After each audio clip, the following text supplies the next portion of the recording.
Hi hello welcome back to our channel. నేను మీ సాజన. ఈరోజు మన రెసిపీ వచ్చేసి చిన్నపిల్లల నుంచి పెద్దవాళ్ళ వరకు అందరికీ యూజ్ అయ్యే ఒక ప్రోటీన్ దోశ అయితే చూపించబోతున్నాను. ఒక 5 రకాల పప్పుల్ని కలుపుకొని అయితే ఈ దోశ బ్యాటర్ని అయితే ప్రిపేర్ చేస్తామన్నమాట. ఇంకా లేట్ ఎందుకు రెసిపీలోకి అయితే వెళ్ళిపోదాము. ముందుగా అయితే ఒక ప్లేట్లోకి అయితే కప్పు దాకా అయితే కొమ్ము శనగలు తీసుకోవాలి. నేను మొత్తం కప్ మెజర్మెంట్ చెప్తున్నానండి. ఆ తర్వాత కప్పు దాకా అయితే మినపగుళ్ళు అయితే తీసుకోవాలి. మినపగుళ్ళు ప్లేస్లో మీరు పొట్టు మినపప్పు కానీ మినుములు కూడా యూజ్ చేసుకోవచ్చు. ఆ తర్వాత అయితే ఒక కప్పు దాకా పెసలు, కప్పు దాకా అయితే రాగులు వేసేసుకొని ఇంకొక కప్పు దాకా అయితే నేను ఇక్కడ కినోవా తీసుకున్నాను. కినోవా ప్లేస్లో మీరు రైస్ నచ్చితే రైస్ తీసుకోవచ్చు, లేదంటే కొర్రలు సామలు ఇలాంటివి ఏవైనా వేసుకోవచ్చు అనమాట.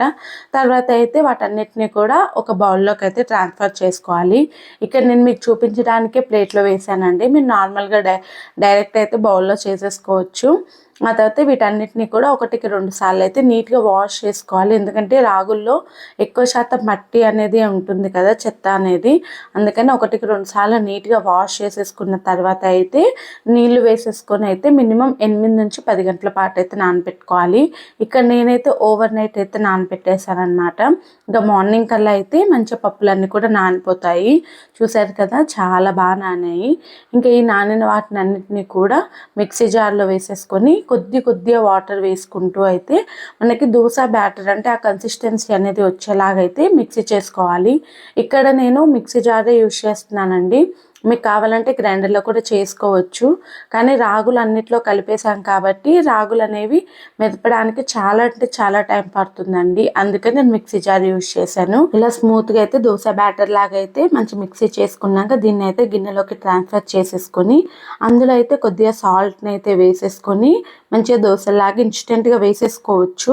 లేదు అని అంటే మీకు కొద్దిగా ఒక 8 అవర్స్ అలాగా మేము ఫర్మెంట్ చేసుకుంటాము అని అన్నా ఓకే అనమాట. కానీ ఫర్మెంట్ చేసుకుంటే ఏంటంటే కొద్దిగా పుల్లగా అనిపిస్తుందండి. అంటే ఎక్కువ సేపు ఫర్మెంట్ చేయొద్దు. మహా అంటే ఒక 4 అవర్స్ అలా ఫర్మెంట్ చేస్తే సరిపోతుంది.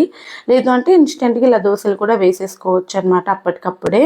ఇలా అయితే ఇంకా వేసేసుకొని దోశలాగా వేసేసుకొని మంచిగా కాలనివ్వాలన్నమాట. ఒక సైడ్ కాలిన తర్వాత ఇంకో సైడ్ కాలనిచ్చేసాము అంటే మన ప్రోటీన్ దోశలు అయితే రెడీ అయిపోతాయి. ఇది పిల్లలకైనా పెద్దవాళ్ళకైనా ఎవరికైనా యూజ్ఫుల్గానే ఉంటుందండి. ఈ దోశని ఒక్కటి తిన్నా సరే మంచి ఫిల్లింగ్గా అయితే అనిపిస్తుంది అనమాట. అన్నీ వేసాం కదా ఇందులో పప్పులన్నీ కూడా. మంచి హెల్తీ రెసిపీ అండి. వెయిట్ లాస్కి ఎవరైనా ట్రై చేస్తుంటే మాత్రం ఈ రెసిపీని అయితే మీ డైట్లో యాడ్ చేసేసుకోండి. చాలా అంటే చాలా టేస్ట్గా ఉంటుంది. దట్టు మంచి ప్రోటీన్ రిచ్ ఫుడ్ అనమాట. కొమ్ము శనగల్లో మంచి ప్రోటీన్ ఉంటుందండి. అలానే ఇక్కడ మన రాగులు, పెసలు, అలానే మినుములు, కీన్వా అన్నీ వేసాం కదా, అన్నీ కూడా హెల్త్కి మంచివేనండి. ఇలా అయితే ఒక్కసారి ప్రిపేర్ చేసుకుని ఒక్కసారి టేస్ట్ చేయండి. పదే తినాలనిపిస్తుంది.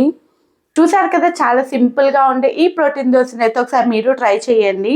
ఒక దోశ తిన్నా మంచి ఫిల్లింగ్గా ఉంటుంది. వెయిట్ లాస్కి ట్రై చేసే వాళ్ళు మాత్రం ఈ రెసిపీని అయితే అస్సలు మర్చిపోకండి. ఈ రెసిపీ కానీ మీకు నచ్చితే లైక్ చేసి అలానే సబ్స్క్రైబ్ చేసేసుకోండి. మీ ఫ్రెండ్స్ అండ్ రిలేటివ్స్తో షేర్ చేసేసుకోండి. ఇంకో రెసిపీతో నేను మీ ముందుంటాను. Signing of.